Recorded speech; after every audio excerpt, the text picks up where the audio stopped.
아, 은행마다 송금하거나 뭐 거래 내역 같은 거 처리할 때요. 방식이 조금씩 달라서 이거 왜 통일 안 되지? 하고 좀 답답했던 경험 혹시 없으신가요? 네, 바로 이런 어떤 불편함, 또 비효율 이런 걸 좀 해결하려고 나온 게 있습니다.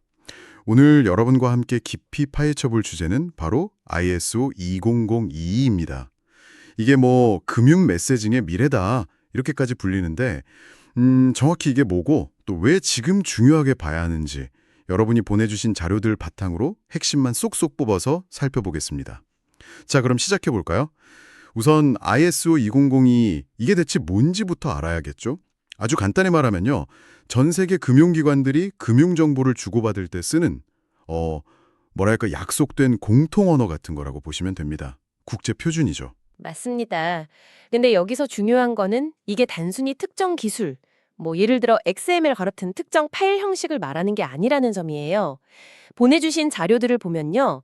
이건 금융 업무 처리 방식을 어떻게 설계할 건지 그 방법론부터 시작해서 거래에 필요한 여러 세부 정보들 있잖아요.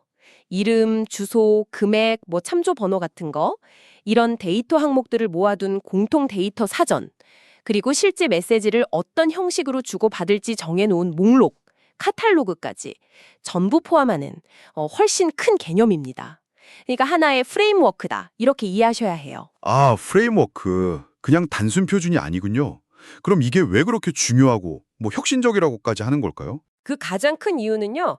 이 데이터의 질, 그러니까 정보의 양과 구조 자체가 달라지기 때문입니다. 예전 방식은 정보가 좀 부족하거나 아니면 그 자유롭게 쓰는 칸?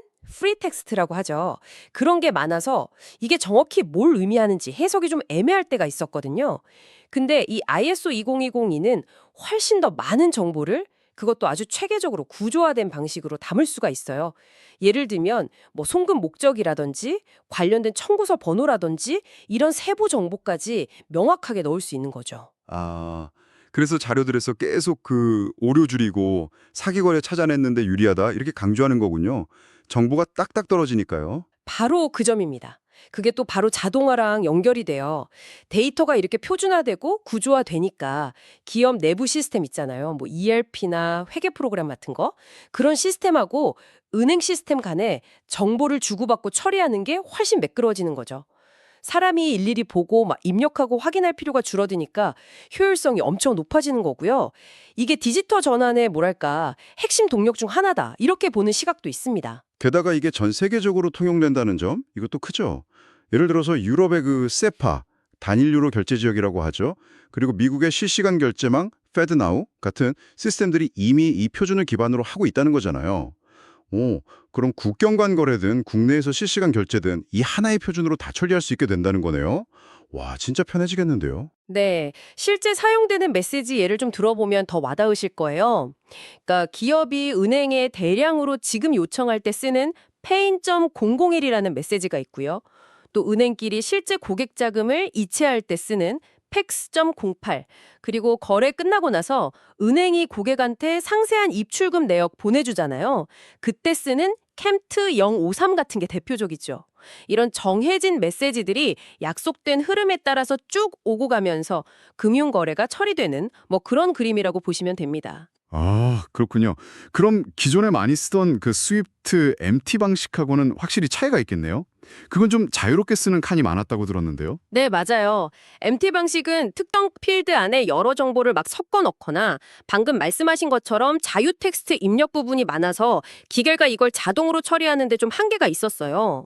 반면에 ISO 20202에는 데이터 필드가 훨씬 세분화되어 있고 각 필드에 들어갈 정보가 명확하게 정의되어 있어서 기계가 이해하고 처리하기 훨씬 좋은 거죠. 자동화에 훨씬 유리합니다. 여기서 진짜 중요한 포인트가 딱 나오네요.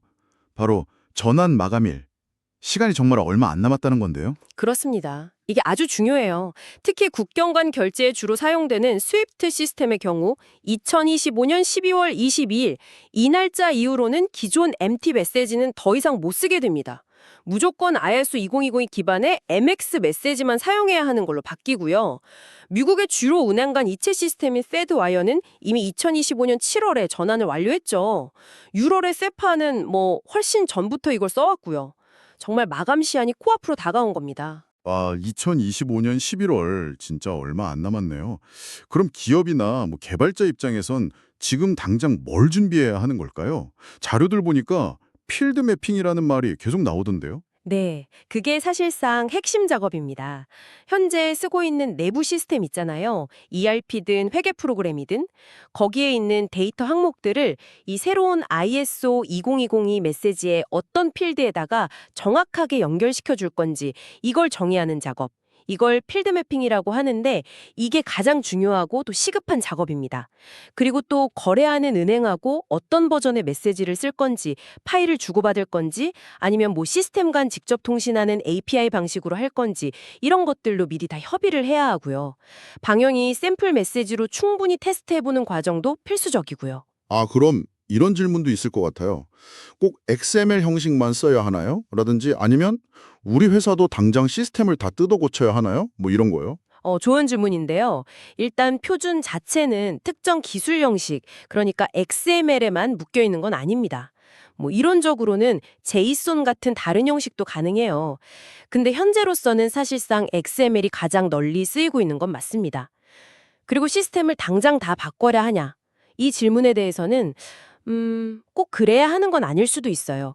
기존 시스템은 그대로 두고 거기서 나오는 데이터를 어떻게 새로운 표준 형식으로 잘 변환하고 매핑할 건지 이 계획을 세우고 준비하는 게 더 현실적인 접근일 수 있습니다. 다만 국경 간 결제를 하시거나 관련 업무를 하신다면 2025년 11월 데드라인은 정말 반드시 지켜야 하는 부분입니다. 이건 뭐 선택의 문제가 아니죠. 네, 정리해보면 이 ISO 20202라는 건 단순히 그냥 기술 표준 하나가 바뀌는 걸 넘어서 그야말로 데이터가 아주 풍부해진 새로운 글로벌 금융 언어다. 이렇게 볼 수 있겠네요. 이걸 통해서 오류나 사기는 줄이고 자동화는 더 늘리고 또 전 세계 금융 시스템을 훨씬 더 매끄럽게 연결하는 아주 중요한 열쇠가 될 것 같습니다. 맞습니다. 특히 2025년 11월이라는 구체적인 마감 시한이 다가오고 있기 때문에 이걸 단순히 뭐 규제를 지킨다 이런 차원을 넘어서서 금융 서비스의 효율성이나 투명성을 높이는 아주 중요한 기회로 봐야 합니다.